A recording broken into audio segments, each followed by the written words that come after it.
Prepare the wall surround by placing double-sided adhesive tape on the back side of the wall surround. The tape should be placed along the perimeter of each side of the surround, with additional tape placed around the shelf. If there is no shelf, place a single strip of tape down the center of the surround.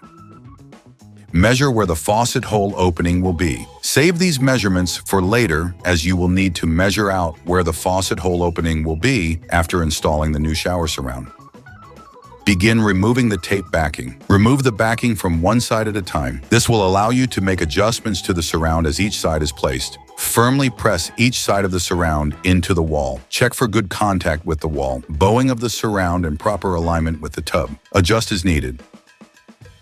Secure the surround to the wall. Use push rivets on both sides of the shelf.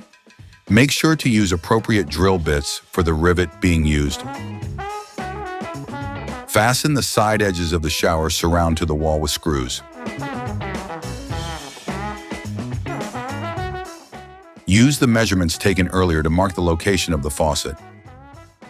Using a hole saw or equivalent method, cut out the access hole in the surround to expose the water lines. Be careful not to cut water lines and to stay within the area of the faucet bezel. Connect water lines to faucet. Verify that the water lines are attached to the correct corresponding temperature. Make sure the faucet is level and aligned properly. Fasten the faucet to the wall with screws at each corner. Connect shower hose by securing the female fitting of the shower hose to the male fitting of the faucet. Align the shower head holder to the desired height. Add silicone sealant to back of the shower head holder. Press the shower head holder to wall and then fasten the holder to wall with screws. With silicone sealant, seal around the bezel and faucet.